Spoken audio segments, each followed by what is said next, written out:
बिस्मिल्लाहिर्रहमानिर्रहीम। मौलाना अब्दुल रहीम पच्छमी रहमहुल्लाह जी ज़िंदगी अने ख़िदमत तंहिंजो ॿियो एपिसोड, जंहिंमें मौलाना जो हुलियो, रूप, रंग अने मौलाना जो तालीम जो सफ़र तंहिंजे बारे में इंशा अल्लाह अमुक ॻाल्हियां खे साम्हूं बयानु करे अचनि थियूं। मौलाना अब्दुल रहीम पच्छमी रहमहुल्लाह तंहिंजो क़द यानी बुत जेको आहे विच सर हो। न मौलाना जिजा दरगाह हुआ अने न मौलाना जिजा पस्त कद हुआ यानी छोटा हुआ। मौलाना अब्दुल रहीम पच्छमी रहमहुल्लाह जी ॾाढ़ी घाटी ॾाढ़ी हुई। आख़िरी उमिरि में जरा मौलाना अब्दुल रहीम पच्छमी रहमहुल्लाह जी ॾाढ़ीअ में सफ़ेद वार अची विया तर मौलाना मेहंदी लॻाईंदा हुआ।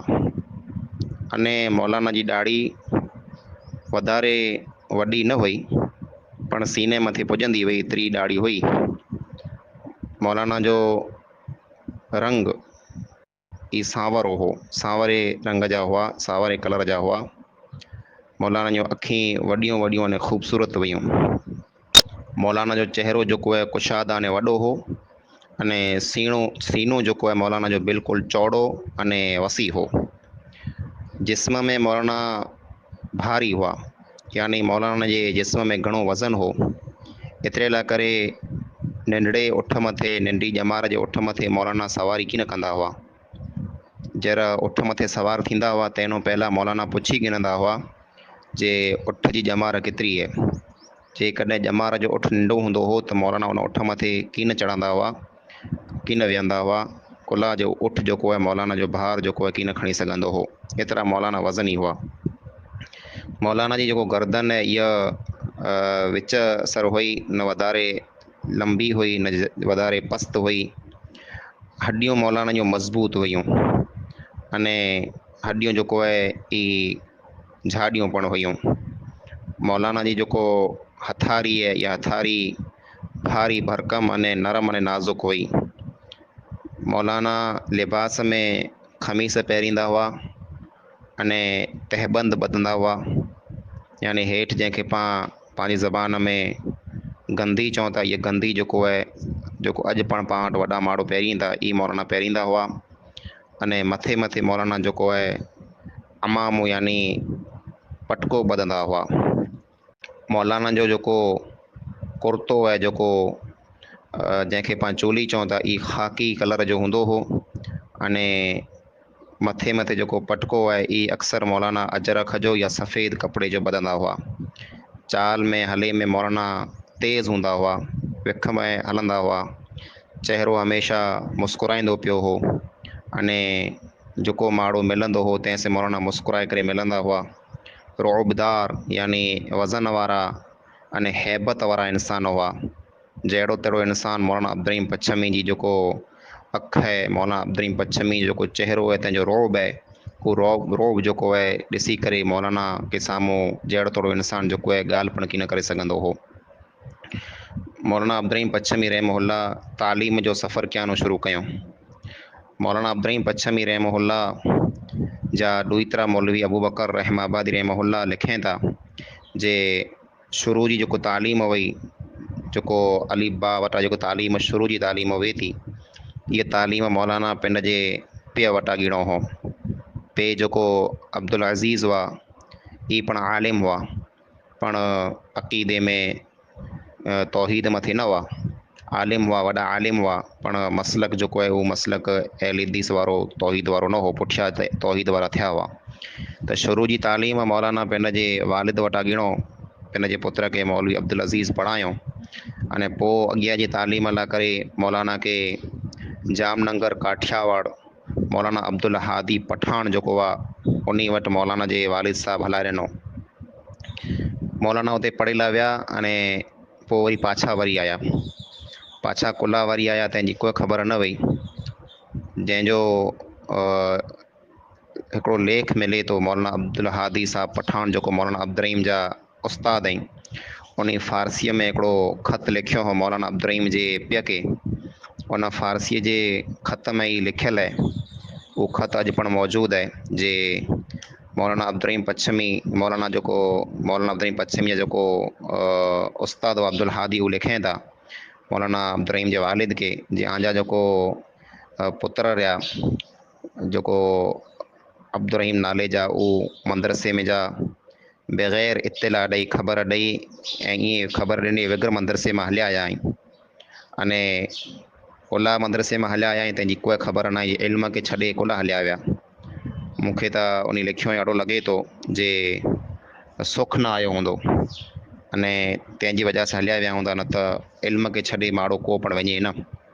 अने मौलाना जो जेको ॿियो भाउ हो, ॻोठ जो भेरो हो, पढ़ंदड़ हो, उन जे बारे में पण लिखियो भेरो जी मोहम्मद फैज़ या फैज़ मोहम्मद जेको हो, उहे पढ़ाई छॾे वेंदो रहियो अने घरें ज रही वियो, पाछो न आयो।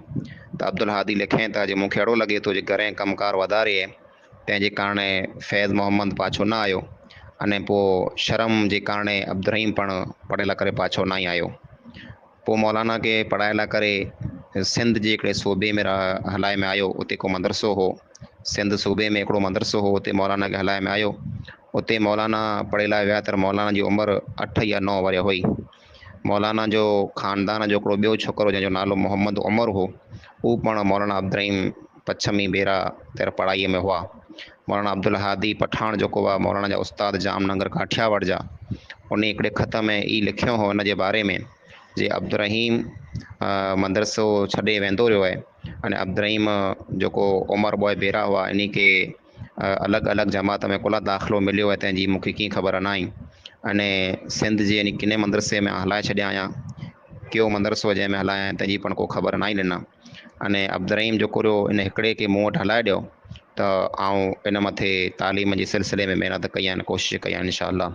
ही मौलाना जे वालिद साहब खे, मौलाना जे पीउ खे मौलाना अब्दुर्रहीम पच्छमी जे उस्ताद अब्दुल हादी पठान ख़त लिखी करे चयो हुई। अब्दुल हादी पठान जेको आहे उन जो पण एड्रेस मिले थो जे केॾा जा हुआ, केरु हुआ, त ई अब्दुल हादी पठान उन जे बारे में मिले थो जी असल जेको आहे पंजाब जा हुआ। पंजाब में जहलुम जेको आहे उन जॻह जा रहंदल हुआ, अने उहानो ई पढ़ाई लाइ करे हिते काठियावाड़ में आया हुआ, उते पढ़ंदा हुआ। अब्दुल हादी पठान वटि मौलाना अब्दुर्रहीम पच्छमी शरह जामी सुधी पढ़िया।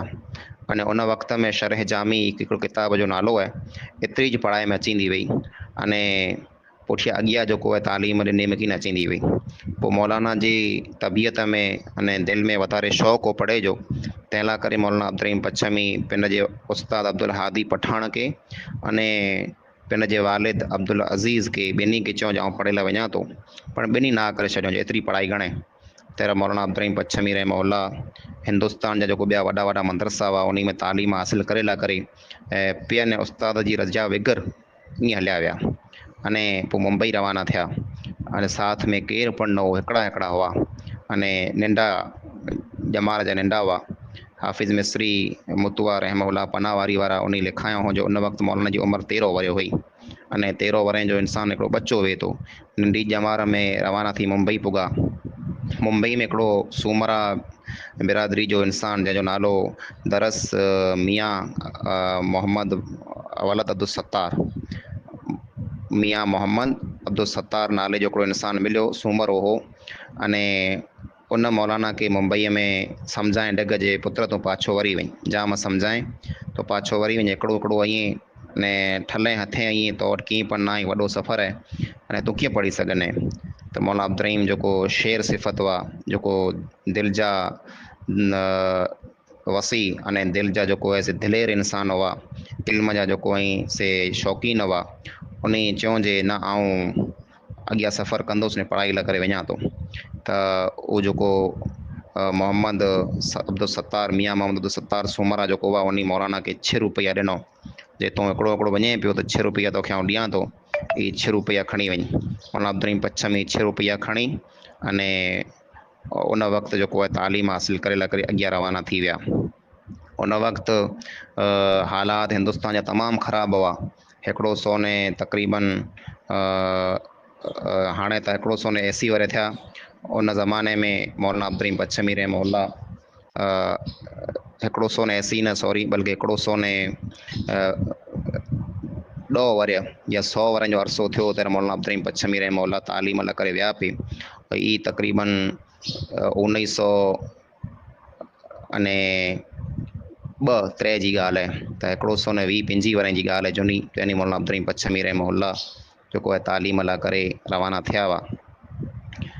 अने पोइ बिहार पुॻा। बिहार में जा मौलाना अब्दुर्रहीम पच्छमी बिहार वञे खां पहिरीं मौलाना अब्दुर्रहीम पच्छमी रहमहुल्लाह कानपुर विया हुआ अने कानपुर में पिणु तालीम हासिलु कयो हुओ। पोइ तालीम कीअं हासिलु थी करो थियो तंहिंजे बारे में इंशाअल्लाह अॻिले एपिसोड में ॻाल्हि थींदी।